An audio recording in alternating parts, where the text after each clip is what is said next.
నమస్కారం ETV news కి స్వాగతం ముందుగా ముఖ్యాంశాలు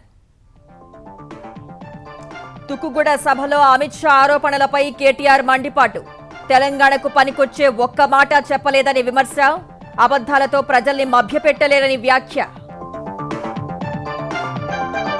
కేంద్ర ప్రభుత్వాన్ని రద్దు చేస్తే ముందస్తు ఎన్నికలకు సిద్ధమన్న తెరాస కేసీఆర్ మెప్పు కోసమే మంత్రులు దిగజారి మాట్లాడుతున్నారని భాజపా ధ్వజం ఏపీలో సిపిఎస్ రద్దు కోసం పోరాటం ఉధృతం చేస్తామన్న ఉద్యోగులు సెప్టెంబర్ 1న విజయవాడలో మిలియన్ మార్చ్ చేపడతామని హెచ్చరిక తెనాలిలో బధిర యువతిపై అత్యాచారం ఏపీలో మహిళలకు రక్షణ లేకుండా పోయిందన్న తెలుగుదేశం బాధితురాలికి న్యాయం చేయాలని డిమాండ్ సార్వత్రిక ఎన్నికలకు సమాయత్తమయ్యే దిశగా కాంగ్రెస్ డిక్లరేషన్ కన్యాకుమారి నుంచి కశ్మీర్ వరకు భారత్ జోడో యాత్ర చేయనున్నట్లు ప్రకటన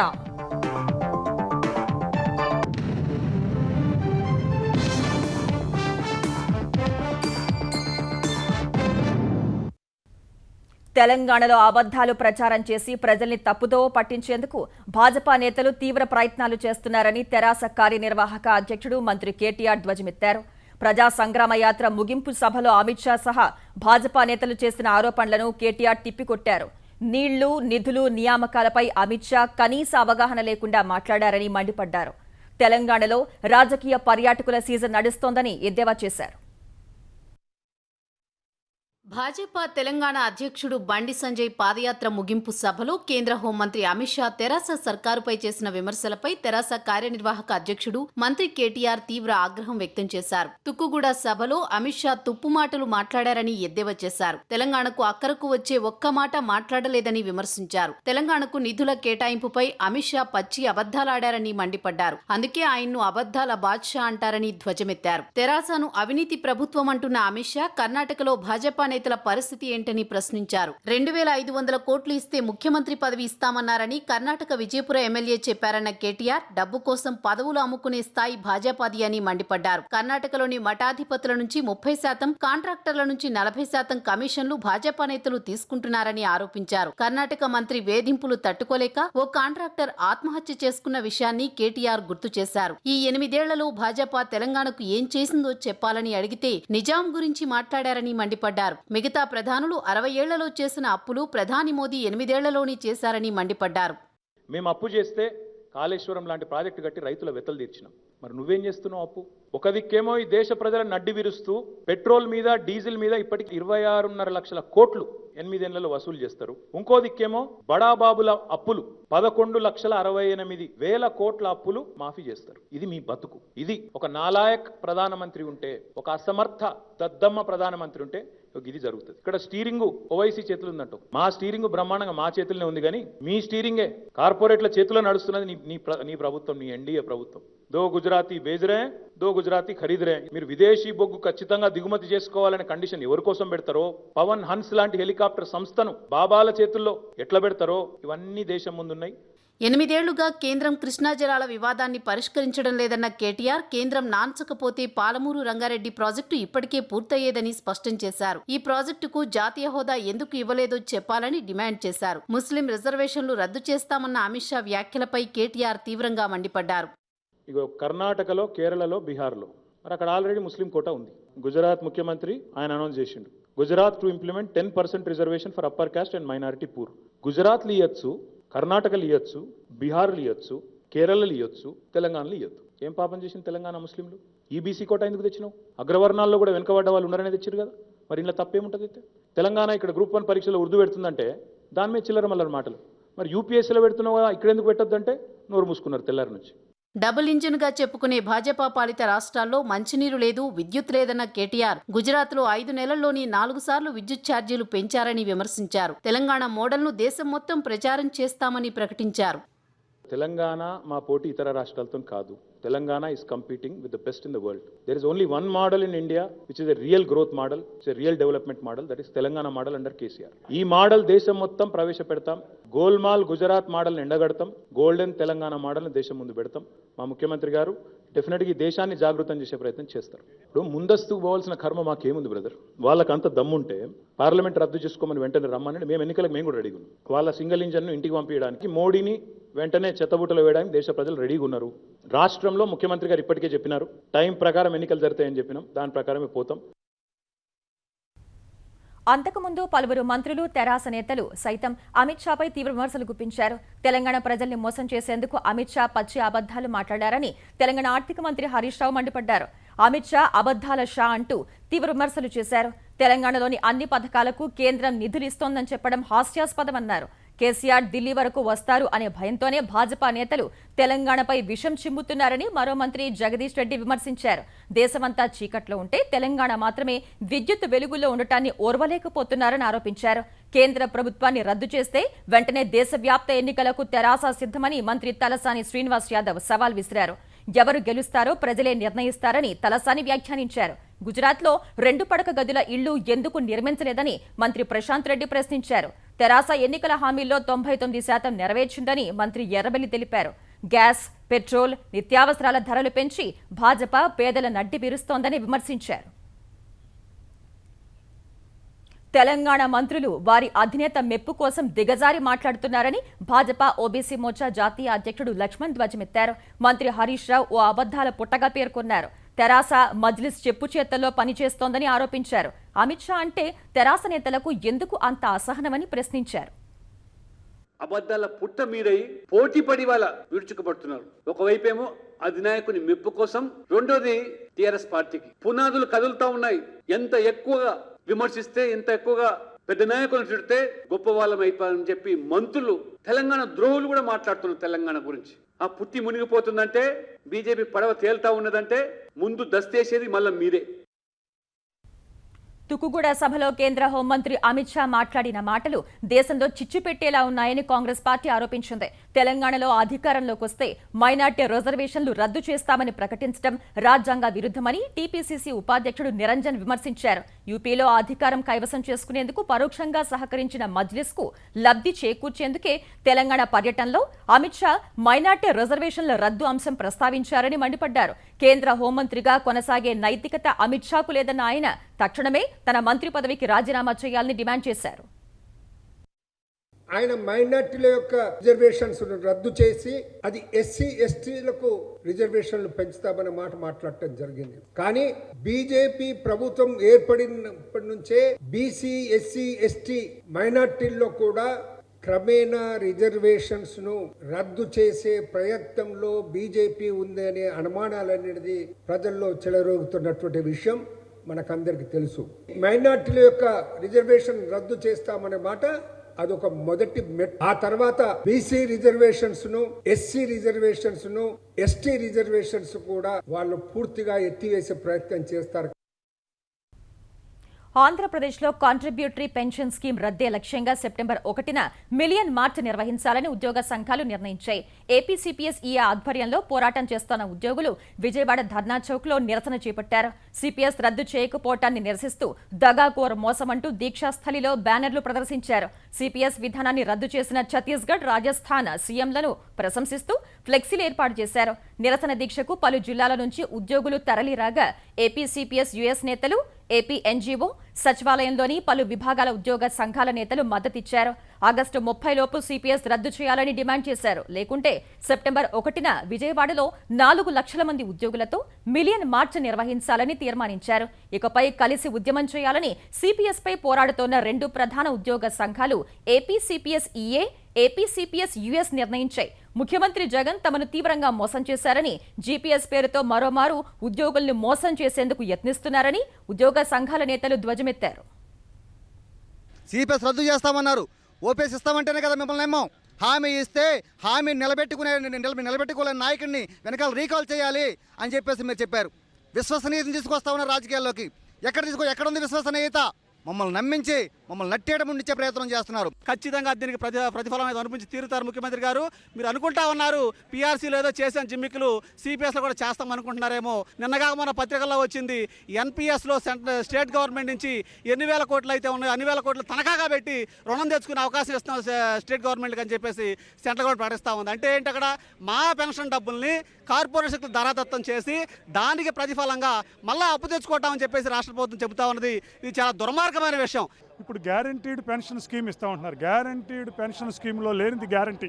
పెన్షనర్స్కి పీఆర్సీ వర్తించకుండా ఎక్కడన్నా ఉన్నదో భారతదేశంలో ఏ పెన్షనర్స్కి పీఆర్సీ వర్తించకుండా డిఏలు పెరిగిన డిఏలు వర్తించకుండా జీపీఎస్ తీసుకొస్తాం, అందులో 33% ఇస్తాం, డిఏలు మీకు వర్తించవు, పీఆర్సీ మీకు వర్తించదు. ఇవాళ ఒక 12,000 పెన్షన్ వస్తే 45 సంవత్సరాల తర్వాత కూడా మీకు 12,000 పెన్షన్ వస్తుందని చెప్పి గవర్నమెంట్ అది ప్రామాణికం అని చెప్పడం తప్పుడు విషయం. గ్యారంటీడ్ పెన్షన్ స్కీమ్ని ఎటువంటి పరిస్థితుల్లో ఒప్పుకునే సమస్య లేదు. ఆంధ్రప్రదేశ్లో అమ్మాయిలపై అఘాయిత్యాలు ఆగటం లేదు. తరచుగా ఏదో ఒక ప్రాంతంలో ఘోరాలు జరుగుతూనే ఉన్నాయి. గుంటూరు జిల్లా తెనాలిలో బదిర యువతిపై అత్యాచారం జరిగింది. జకరయ్య అనే వ్యక్తి అత్యాచారానికి పాల్పడినట్లు 3వ పట్టణ సీఐ శ్రీనివాసరావు తెలిపారు. శనివారం మధ్యాహ్నం సమయంలో ఈ దారుణానికి ఒడిగట్టినట్లు సీఐ వెల్లడించారు. బాధితురాలు ఇంటికి సమీపంలో నివాసముంటున్న జకరయ్య తాపి పని చేస్తుంటాడు. 8 నెలల క్రితం ఓసారి యువతి పట్ల దురుసుగా ప్రవర్తించాడు. అప్పట్లో 3వ పట్టణ పోలీస్ స్టేషన్లో బాధిత కుటుంబం ఫిర్యాదు చేసింది. ఇరు వర్గాలకు పోలీసులు సర్ది చెప్పారు. శనివారం మధ్యాహ్నం యువతి తల్లిదండ్రులు కూలీ పనుల కోసం వెళ్లారు. ఇంట్లో ఒంటరిగా ఉన్న యువతిపై జకరయ్య అత్యాచారానికి తెగబడినట్లు సీఐ వివరించారు. బాధితురాల్ని తెనాలి ప్రభుత్వ ఆసుపత్రికి తరలించి చికిత్స అందించారు. తెనాలిలో బదిర యువతిపై అత్యాచారం జరగడం ఏపీలో శాంతి భద్రతలు లేవు అనటానికి నిదర్శనమని తెలుగుదేశం నేత ఆలపాటి రాజా అన్నారు. పార్టీ మహిళా నేతలతో కలిసి బాధిత కుటుంబాన్ని ఆయన పరామర్శించారు. ఈ ఘోరంపై ఇప్పటి వరకు ప్రభుత్వం స్పందించకపోవడం దారుణమన్న ఆలపాటి రాజా నిందితుడిపై కఠిన చర్యలు తీసుకోవాలని, బాధిత కుటుంబాన్ని ఆదుకోవాలని డిమాండ్ చేశారు. లేని పక్షంలో బాధిత కుటుంబం తరపున ఆందోళన చేస్తామని హెచ్చరించారు. భారత బ్యాడ్మింటన్ చరిత్రలో సువర్ణ అధ్యాయాన్ని లిఖిస్తూ తొలిసారిగా థామస్ కప్ గెలుచుకున్న భారత పురుషుల జట్టుపై ప్రశంసల వర్షం కురుస్తోంది. భారత బ్యాడ్మింటన్ జట్టుకు శుభాకాంక్షలు తెలిపిన రాష్ట్రపతి రామ్నాథ్ కోవింద్ చరిత్ర సృష్టించారని కొనియాడారు. భవిష్యత్తు తరాల కోసం అత్యున్నత ప్రమాణాలను నెలకొల్పారని ట్వీట్ చేశారు. బ్యాడ్మింటన్ జట్టుతో ఫోన్లోనూ మాట్లాడిన ప్రధాని మోదీ వారిని అభినందించారు. భారత ఆటగాళ్లు చరిత్ర లిఖించారన్న మోదీ యావత్ భారతావని, వారి ప్రదర్శన పట్ల గర్వపడుతోందని అన్నారు. వర్తమాన క్రీడాకారులకు ఈ విజయం స్ఫూర్తిదాయకంగా నిలుస్తుందంటూ ట్వీట్ చేశారు. మలేషియా, డెన్మార్క్, ఇండోనేషియా వంటి బలమైన జట్లపై భారత్ అద్భుత విజయాలు నమోదు చేసిందన్న క్రీడా శాఖ మంత్రి అనురాగ్ ఠాకూర్ టైటిల్ గెలిచిన భారత జట్టుకు ₹1 కోటి రివార్డు ప్రకటించారు. థామస్ కప్ సాధించిన భారత బృందానికి అభినందనలు తెలిపిన సీఎం జగన్, తెలుగుదేశం అధినేత చంద్రబాబు తెలుగు ఆటగాళ్లు కిదాంబి శ్రీకాంత్, సాత్విక్ రాజ్ కు ప్రత్యేక ప్రశంసలు తెలియజేశారు. క్రికెటర్ విరాట్ కోహ్లీ, మాజీ cricketer VVS Laxman, shuttler Saina Nehwal సహా రాజకీయ, క్రీడా, పారిశ్రామిక, చిత్ర పరిశ్రమల ప్రముఖులు సామాజిక మాధ్యమాల ద్వారా అభినందనలు తెలియజేస్తున్నారు. భారత బ్యాడ్మింటన్ జట్టు థామస్ కప్ గెలుచుకోవడంపై స్టార్ షట్లర్ కిదాంబి శ్రీకాంత్ తల్లిదండ్రులు రాధా, కృష్ణ సంతోషం వ్యక్తం చేశారు. థామస్ కప్ గెలుచుకున్న జట్టులో శ్రీకాంత్ సభ్యుడిగా కీలక పాత్ర పోషించడం ఆనందంగా ఉందని తెలిపారు. అసాధ్యం అనుకున్నది సుసాధ్యం చేశారు. చాలా హ్యాపీగా ఉంది. 2017లో ఆడిన గేమ్ మళ్ళీ రిపీట్ చేశాడని. 2018, 19 వాడి ఇంజరీస్లో వెనకబడ్డాడు. తర్వాత 2021 కరోనా వలన మళ్ళీ వెనక్కి వెళ్ళిపోయింది. అది ఇన్ డిస్గైజ్ మా శ్రీకాంత్కి ఆ హెల్త్ అదంతా రికవర్ చేసుకోవడానికి ఉపయోగపడింది అనుకున్నా. ఇండియా కోసం వీళ్ళందరూ మాలాగే అందరి తల్లిదండ్రులు ప్రే చేస్తారు. ప్రతి ఒక్కళ్ళు ఏ కంట్రీలో ఉన్న ఇండియన్స్ అందరూ కూడా ఇవాళ ప్రే చేసి ఉంటారు ఖచ్చితంగా. సో అందరి ప్రేయర్స్ భగవంతుడు విన్నాడు. ఇవాళ ఇండియాకి ఇంత గొప్ప విజయాన్ని ఇచ్చాడు. సో చాలా సంతోషంగా ఉంది. ఇందులో మా పిల్లాడు కూడా ఒక పార్ట్ అవడం అనేది ఇంకా హ్యాపీ. రాబోయే ఎన్నికలకు ఉత్సాహంగా సమాయత్తమయ్యే దిశగా కాంగ్రెస్ పార్టీ నవ సంకల్ప మార్గసూచిని ఖరారు చేసింది. రాజస్థాన్లోని ఉదయ్పూర్లో జరిగిన చింతన్ శిబిర్ వేదికగా డిక్లరేషన్ను ప్రకటించిన కాంగ్రెస్ మొత్తం 20 ప్రతిపాదనలకు ఆమోదం తెలిపింది. పార్టీలోని అన్ని స్థాయి పదవుల్లో సగం 50 ఏళ్ల లోపు వారికి ఇవ్వాలని నిర్ణయించింది. కుటుంబంలో ఒక వ్యక్తికి ఒక పదవి మాత్రమే ఇవ్వాలని నిర్ణయించిన కాంగ్రెస్ రెండో వ్యక్తికి టికెట్పై షరతు విధించింది. చింతన్ శిబిర్ స్ఫూర్తితో అడ్డంకుల్ని అధిగమిస్తామని అధినేత్రి సోనియా ధీమా వ్యక్తం చేశారు. వరుస ఓటములు వేధిస్తున్న వేళ సంస్థాగతంగా సమూల మార్పులకు కాంగ్రెస్ పార్టీ సిద్ధమైంది. రాజస్థాన్లోని ఉదయ్పూర్ వేదికగా 3 రోజుల పాటు నవ సంకల్ప చింతన్ శిబిర్ పేరుతో మేధోమథన సదస్సు నిర్వహించిన కాంగ్రెస్ అందులో చర్చించిన అంశాలు, తీసుకున్న నిర్ణయాలతో డిక్లరేషన్ను ప్రకటించింది. ప్రతిపాదిత అంశాలపై కమిటీలు 3 రోజుల పాటు చర్చించి రూపొందించిన తీర్మానాలను సిడబ్ల్యూసీ ముందు ఉంచారు. మొత్తం 20 ప్రతిపాదనలకు సిడబ్ల్యూసీ ఆమోదం తెలిపింది. తర్వాత ఉదయ్పూర్ డిక్లరేషన్ను ప్రకటించారు. ఇందులో పలు కీలక నిర్ణయాలకు చోటు కల్పించారు. ఒక కుటుంబానికి ఒకే టికెట్ ఇవ్వాలని కాంగ్రెస్ నిర్ణయించింది. రెండో వ్యక్తికి టికెట్ కావాలంటే వారు 5 ఏళ్లు నిబద్ధతతో పార్టీకి సేవ చేసి ఉండాలని షరతు విధించింది. కొత్త వ్యక్తులకు అవకాశం ఇచ్చే దిశగా ఒక వ్యక్తి 5 ఏళ్లకు మించి పదవుల్లో ఉండరాదని కాంగ్రెస్ నిర్ణయం తీసుకుంది. పార్టీలోని అన్ని స్థాయిల పదవుల్లో ఎస్సీ, ఎస్టీ, ఓబీసీ, మైనార్టీలకు 50% చోటు కల్పించాలని ఉదయ్పూర్ డిక్లరేషన్లో కాంగ్రెస్ పొందుపరిచింది. పార్టీలో యువ రక్తం నింపేందుకు 50% పదవుల్ని 50 ఏళ్లలోపు వారికి అప్పగించాలని నిర్ణయించింది. ఈవీఎంలపై రాజకీయ వ్యవహారాల కమిటీ ప్రశ్నలు లేవనెత్తింది. పార్టీ అధికారంలోకి వస్తే ఈవీఎంలకు స్వస్తి పలకాలని సూత్రప్రాయంగా నిర్ణయించింది. సమావేశంలో ముగింపు ఉపన్యాసం చేసిన అధినేత్రి సోనియా గాంధీ రాజకీయ అంశాలపై తరచూ సమావేశమై చర్చించేందుకు కాంగ్రెస్ వర్కింగ్ కమిటీ సభ్యులతో ఓ సలహా గ్రూప్ను ఏర్పాటు చేస్తున్నట్లు ప్రకటించారు. 2024 లోక్సభ ఎన్నికల లక్ష్యం సహా పార్టీలో అవసరమైన సంస్కరణల కోసం టాస్క్ ఫోర్స్ ఏర్పాటు చేస్తామని తెలిపారు. ప్రజలతో మమేకమయ్యేందుకు అక్టోబర్ 2న కన్యాకుమారి నుంచి కశ్మీర్ వరకు భారత్ జోడో యాత్ర, జూన్ 15న జన జాగరణ్ 2వ విడత యాత్రను ప్రారంభించనున్నట్లు సోనియా ప్రకటించారు. ప్రస్తుతం పార్టీ ఎదుర్కొంటున్న గడ్డు పరిస్థితుల్ని అధిగమించగలమని విశ్వాసం వ్యక్తం చేశారు. Last night, I came away from the dinner hosted by Ashok Gehlotji, feeling that I had spent the evening with my family. I was very touched when some of younger colleagues, guests, shared the same view. I very much hope is the spirit in which we will disperse from this Chintan Shivir. Let me wish you all the very best. We will overcome. We will overcome. That is our determination. That is our Nav Sankalp. 70 ఏళ్లు దాటిన వారు ఎన్నికల్లో పోటీ చేయకుండా ఉండటంపై నవ సంకల్ప్ చింతన్ శిబిర్లో చర్చించినా ఏకాభిప్రాయం కుదరలేదు. పార్టీలో ప్రియాంకా గాంధీ పాత్రను పెంచడంపైనా చింతన్ శిబిర్లో చర్చ జరిగినట్లు సమాచారం. ప్రజలతో కాంగ్రెస్ పార్టీకి గతంలో ఉన్న సంబంధాలు ఇప్పుడు తెగిపోయాయని కాంగ్రెస్ నేత రాహుల్ గాంధీ అన్నారు. ఉదయ్పూర్ చింతన్ శిబిర్లో కాంగ్రెస్ శ్రేణుల్ని ఉద్దేశించి ప్రసంగించిన రాహుల్ ప్రజలతో సంబంధాలను పునరుద్ధరించేందుకు ప్రయత్నించాలని సూచించారు. ప్రజలతో సంబంధాల పునరుద్ధరణకు దగ్గరదారులు ఏమీ లేవని, శ్రేణులంతా తీవ్రంగా శ్రమించాల్సిందే అని రాహుల్ అన్నారు. కాంగ్రెస్ పార్టీ ఎల్లప్పుడూ ఎలాంటి భయం, ఆందోళన లేకుండా చర్చలకు అవకాశం కల్పించిందని రాహుల్ తెలిపారు. భాజపాపై కాంగ్రెస్ తరహాలో ప్రాంతీయ పార్టీలు పోరాటం సాగించలేవన్న ఆయన భాజపా కూడా తమ పార్టీ గురించే మాట్లాడుతుందని అన్నారు. जो हमारा पहले उनके जनता के साथ कनेक्शन होता था, टूटा है. चाहे हमारे सीनियर नेता हो, जूनियर नेता हो, कार्यकर्ता हो, उनको समझना चाहिए और उस कनेक्शन को हमें फिर से बनाना पड़ेगा. और जनता चाहती है कि कांग्रेस पार्टी ही ये काम कर सकती है. और आज के समय में हमारा फोकस जनता की ओर हमें देखना पड़ेगा, जनता के पास हमें जाना पड़ेगा. हमें बिना सोचे जनता के बीच में जाकर बैठ जाना चाहिए. కేంద్ర ప్రధాన ఎన్నికల కమిషనర్గా రాజీవ్ కుమార్ బాధ్యతలు స్వీకరించారు. శనివారం పదవీ విరమణ చేసిన సుశీల్ చంద్ర స్థానంలో ఆయన బాధ్యతలు చేపట్టారు. ఈ సందర్భంగా ఎన్నికల కమిషన్ సిబ్బంది ఆయనకు అభినందనలు తెలిపారు. త్వరలో జరగనున్న రాష్ట్రపతి, ఉపరాష్ట్రపతి ఎన్నికలు సహా వివిధ రాష్ట్రాల శాసనసభ, 2024 లోక్సభ ఎన్నికలు రాజీవ్ కుమార్ ఆధ్వర్యంలోనే జరగనున్నాయి. త్రిపుర 11వ ముఖ్యమంత్రిగా మాణిక్ సాహా ప్రమాణం చేశారు. రాజ్భవన్లో జరిగిన కార్యక్రమంలో గవర్నర్ సత్యదేవ్ నరేన్ ఆర్య మాణిక్ సాహాతో ప్రమాణం చేయించారు. వచ్చే ఏడాది త్రిపుర అసెంబ్లీ ఎన్నికలు జరగనున్న నేపథ్యంలో భాజపా అధిష్టానం నాయకత్వ మార్పు చేపట్టింది. అధిష్టానం సూచన మేరకు బిప్లవ్ కుమార్ దేవ్ సీఎం పదవికి శనివారం రాజీనామా చేశారు. సీఎం అధికారిక నివాసంలో జరిగిన సమావేశంలో సాహాను పార్టీ ఎమ్మెల్యేలు శాసనసభాపక్ష నేతగా ఎన్నుకున్నారు. తెలంగాణలో ఆకుపచ్చ జెండాను ఎగరనివ్వబోమని భాజపా తెలంగాణ అధ్యక్షుడు బండి సంజయ్ అన్నారు. ప్రజా సంగ్రామ యాత్ర పూర్తయిన నేపథ్యంలో జూబ్లీహిల్స్ పెద్దమ్మ తల్లిని దర్శించుకుని ప్రత్యేక పూజలు చేశారు. ప్రజా సంగ్రామ యాత్రతో ప్రజల కష్టాలు తెలుసుకున్నానన్న బండి సంజయ్ ప్రభుత్వం ఎన్ని ప్రయత్నాలు చేసినా ముగింపు సభ విజయవంతమైందని అన్నారు. 3వ విడత ప్రజా సంగ్రామ యాత్ర కూడా నిర్వహిస్తామన్న బండి సంజయ్ అమిత్ షాతో మరోసారి సభ నిర్వహిస్తామని తెలిపారు. తప్పకుండా ప్రజల ఆలోచనకు అనుగుణంగా 3వ ప్రజా సంగ్రామ యాత్రను ప్రారంభిస్తాం. మరి కేసీఆర్ దేశం మొత్తం టూరిస్ట్ ఇప్పుడు పగటి వేషాలనుకుంటారు. ఇవన్నీ పగటి వేషాల కంటే ఎక్కువ నటిస్తాను టీఆర్ఎస్ పార్టీ. కేసీఆర్ కుటుంబం ఇవాళ తెలంగాణ రాష్ట్రాన్ని ఆకుపచ్చ చేయడానికే బీజేపీ ప్రజా సంగ్రామ యాత్ర. ఆకుపచ్చ జెండాకు స్థానం ఏమిడా? ఆకుపచ్చ జెండాను తీసుకుపోయి బంగాళాఖాతం కంటే ఇక్కడ కలుపుతాం.